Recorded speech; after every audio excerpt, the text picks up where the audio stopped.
Hey everyone, welcome to the channel. My name is Ash and today I'm going to be doing a quick review for DC League of Super Pets, The Adventures of Krypto and Ace. Let's take a look.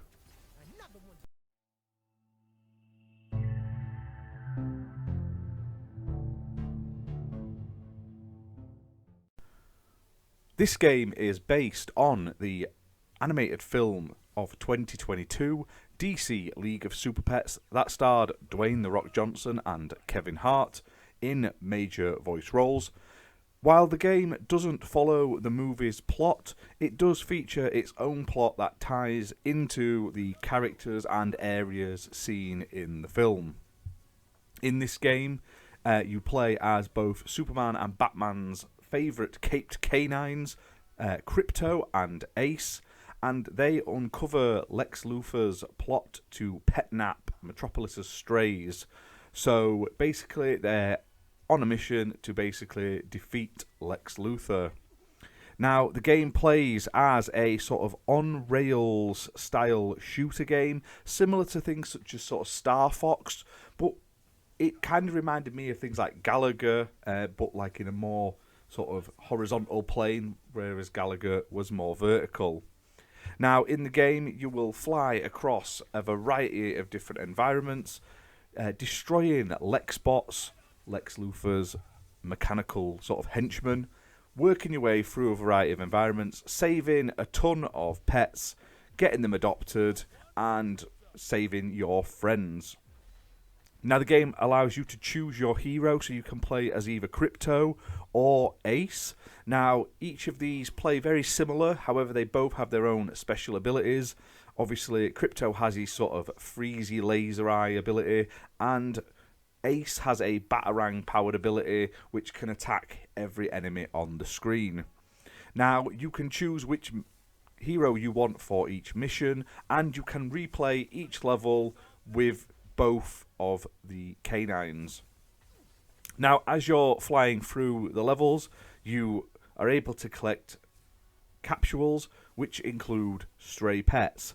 And one thing that is quite cool about this game is there is like a mini game built into it where you have to match these pets to potential adoption members, and the better the sort of connection between them, say they both like eating cheese and stuff like that, and they both like to go running in the park, and they both like, maybe they're both into sort of gymnastics or sort of jumping and stuff like that.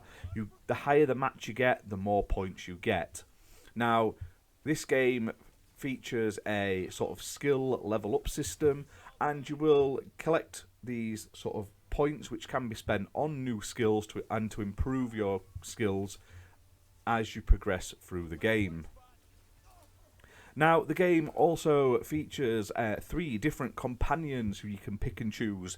Now, you start off with one who is the sort of squirrel Green Lantern, and you will unlock 2 more as you progress through all of the game's levels. Once you choose one of these, you also then have a second ability which can be used at certain points during the level, which then has to be sort of rebuilt back up, refilled, and once that meter's filled, you can then use it over again. Now, the Green Lantern one basically multiplies your attacks. There's one which is more of like a defense style one, so it's all about choosing the play style that suits how you want to play. I mainly went for the Green Lantern character just because it added a lot more to the firepower at times, especially when you're on the boss fights or in a tricky situation. It's always nice to sort of increase the amount of fire you can do, and as you spend your skill points, it also increases the amount of Green Lantern like entities that are there with you. So you end up having like 2 constructs instead of 1. They fire faster, they last longer, so it became a very valuable sort of useful addition later into the game. Now, the game is played across a variety of missions, across 3 separate environments. These missions can all be replayed later on, and there are also some additional levels that do unlock as you progress, which are played from a top-down perspective and also a sort of behind-camera flying perspective as well. So there's a whole host of cool things available for you to play through.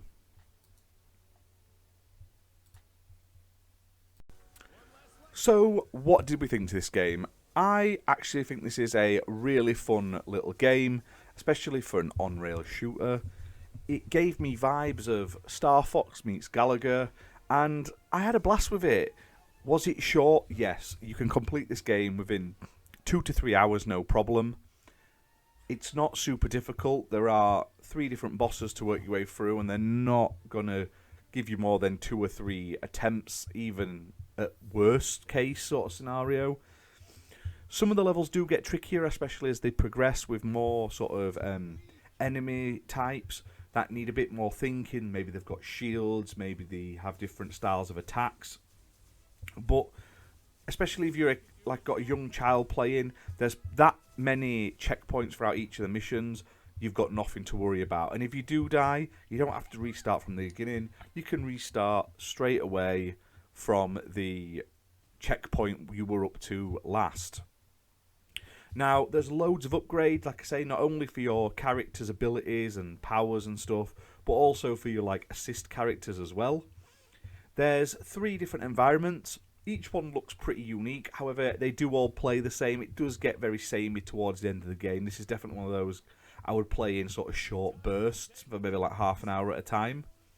The bosses are sort of all unique with their own sort of patterns and styles. However, I did think the Lex Luthor boss at the end was probably one of the easiest ones of the whole game. It just didn't seem difficult at all. Maybe it's because I was fully upgraded by then. Who knows? I really enjoyed the adoption sort of mini game that was included. It made you want to sort of collect and make sure you got these sort of containers in each of the missions to get extra pets. However, I maxed out what you were able to unlock from that minigame well before I got to the end of the actual story and game levels. So I ended up just leaving that mode and not going back to it because you can only hit a certain amount and then you just get no reward for doing it, which is a shame, unfortunately. Voices are also not that bad in this game. Like I say, they're not the screen actors. It's not Kevin Hart. It's not The Rock.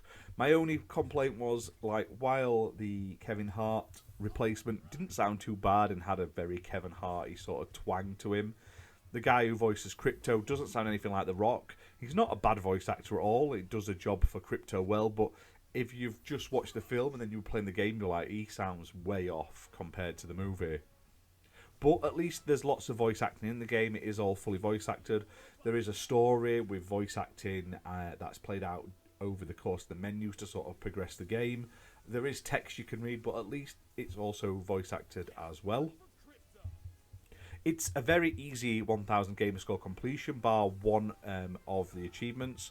So overall, like I say, it's a very good game, and the fact that you've got it on Game Pass is also a bonus. It's not perfect by any means. It's, like I say, it is pretty short at 3 hours. There are times where enemies spawn behind you or literally straight in front of you and you can't avoid their attacks. However, you've got that much health, especially towards the end of the game, you'll never really struggle.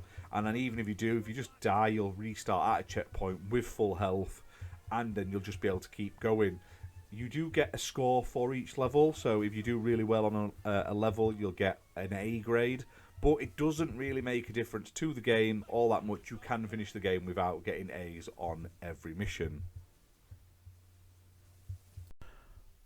Overall, this is a fun game that has solid mechanics, and your kids are probably going to really love it, especially if they enjoyed the film. My only complaints are it could be with being a little bit longer. However, it is currently also available on Xbox Game Pass, so when you get basically playing it for free, you can't complain that it's only a few hours long.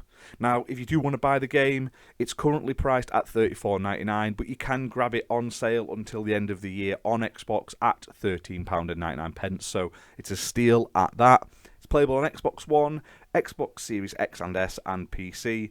It's supports smart delivery, it's optimised for Xbox Series X and S with 60 FPS plus and 4K resolution, and it's a very easy 1000 gamer score. Just by playing through it, you don't even really have to like think about the achievements. The only one that I struggled with was the complete a level without taking a single hit, which did take me a couple of tries to do. It is rather tricky, but other than that, the rest of it is a walk in the park. So check this out, it's available right now, and a big thank you to Outright Games for letting us do all this great content over the Christmas period. Absolutely loving that we are able to be ambassadors for them, and I hope you're enjoying this more family-friendly content from us. I mean, obviously we're going to do our normal stuff, but it is nice to do more family-friendly content. So leave a like, let us know in the comments down below what you want to see us do next, and we'll see you soon for more content, guys. Bye for now.